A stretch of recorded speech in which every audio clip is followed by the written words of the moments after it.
বন্ধুরা, আজকে আমি তোমাদের নিয়ে যাচ্ছি ইতিহাসের এক নীরব সাক্ষীর কাছে। নওগাঁ জেলার মহাদেবপুর উপজেলা থেকে আমি রওনা দিয়েছি দুবলহাটি রাজবাড়ির উদ্দেশ্যে। সিএনজিতে বসে চারিদিকে শুধু মাঠ আর মাঠ, যতদূর চোখ যায় শুধু সবুজ ধানের ক্ষেত। সত্যি অসাধারণ এক দৃশ্য। মহাদেবপুর থেকে নওগাঁ পর্যন্ত ভাড়া পড়েছে 50 টাকা, বাসে আসতে লাগতো 40 টাকা।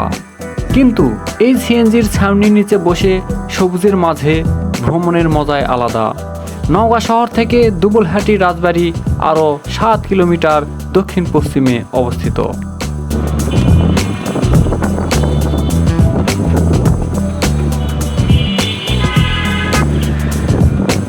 নওগাঁ বাসস্ট্যান্ডে নেমে আমি রিকশায় চেপে গেলাম গোস্তহাটির মোড়ে।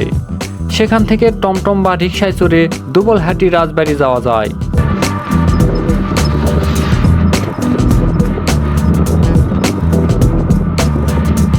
রাস্তায় কিছুক্ষণের মধ্যে পৌঁছে গেলাম দুবলহাটি বাজারে। পথশ্রম মেটাতে 1 কাপ চা দিয়ে শুরু করি আমার যাত্রার আনুষ্ঠানিকতা। চলো তাহলে এবার দেখে আসি সেই প্রাচীন রাজবাড়ি।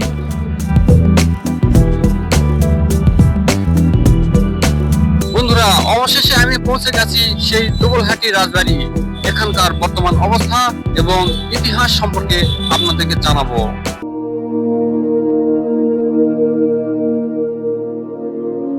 5 একর জায়গা জুড়ে ছিল এই রাজপ্রাসাদ। আরও ছিল দিঘি, মন্দির, স্কুল, দাতব্য চিকিৎসালয় এবং 16 চাকার রথ। সামনে দাঁড়িয়ে থাকা রোমান স্টাইলের পিলারগুলো যেন আজও সেই জমিদারি আমলের জাঁকজমকের কথা বলছে।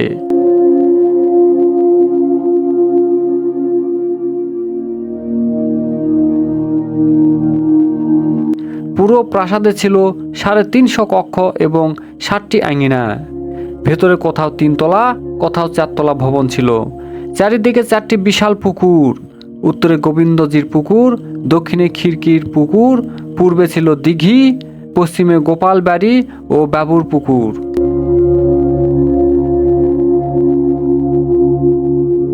জানা যায় একসময় এই রাজবাড়িতে ছিল একটি গোল্ডেন সিলভার ও একটি আইভির তৈরি সিংহাসন, কিন্তু ব্রিটিশরা সেগুলো নিয়ে যায়। প্রাসাদের অবকাঠামো 4টি অঙ্গনে বিভক্ত ছিল: নাটমহল অঙ্গন, কাছারি অঙ্গন, অন্দরমহল অঙ্গন এবং রন্ধনশালা অঙ্গন। এখানেই বসত রাজার দরবার। এখানেই হতো নাচ, গান ও যাত্রাপালার আয়োজন।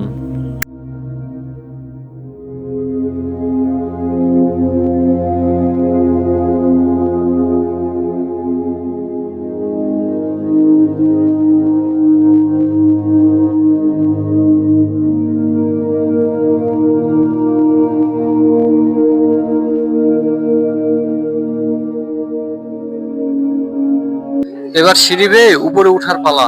এবার ধীরে ধীরে আমি সিঁড়ি বেয়ে উপরে উঠতেছি। দেখতে পাচ্ছেন উপরে অনেক লোক, অনেক দর্শনার্থী এখানে দেখতে এসেছে এই রাজবাড়িটি।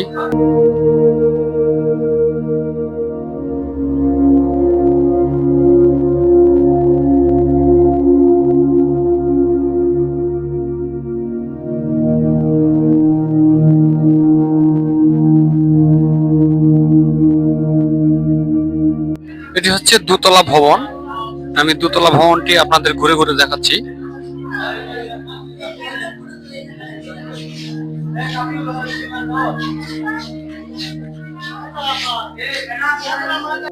বন্ধুরা দেখুন, কত দিনের পুরাতন, সব ভেঙে চুরে ইটগুলো খুলে পড়ছে ধীরে ধীরে।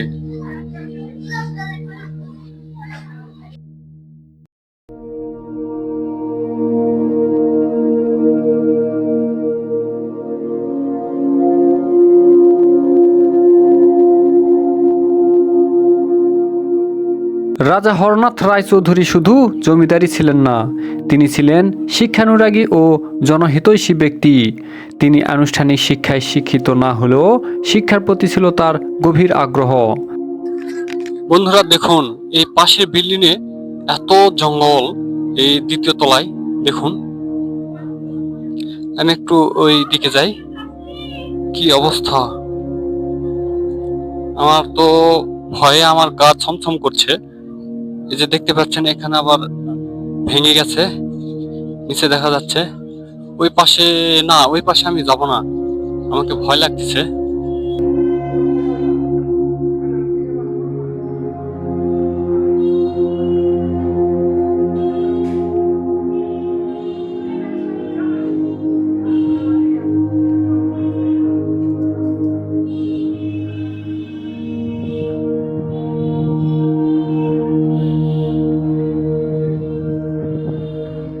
1864 সালে তিনি দুবলহাটিতে একটি অবৈতনিক ইংরেজি স্কুল প্রতিষ্ঠা করেন, যা আজও রাজা হরনাথ উচ্চ বিদ্যালয় নামে শিক্ষার আলো ছড়াচ্ছে। এছাড়া তিনি রাজশাহী কলেজ প্রতিষ্ঠার জন্য বিপুল সম্পত্তি দান করেন।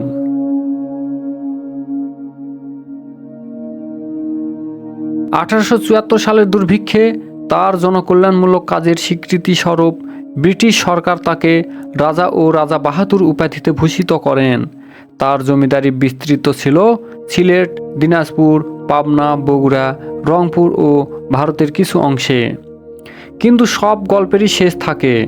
1950 সালের জমিদারি প্রথা উচ্ছেদ হলেও শেষ জমিদার অমরেন্দ্রনাথ রায় চৌধুরী এই প্রাসাদ ছেড়ে চলে যান। এরপর থেকে এই স্থাপনা পড়ে থাকে অবহেলায়। এখন এটি বাংলাদেশ প্রত্নতত্ত্ব অধিদপ্তরের অধীনস্থ।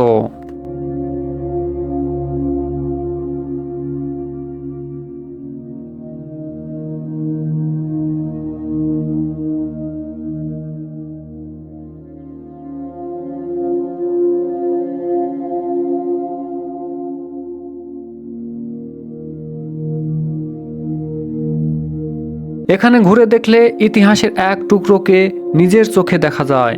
তবে সাবধান, স্থানটি অনেকটাই পরিত্যক্ত, সিঁড়ির রেলিং নেই, অনেক জায়গা ভেঙে পড়েছে, তাই ঘোরার সময় একটু সাবধানতা অবলম্বন করতে হবে।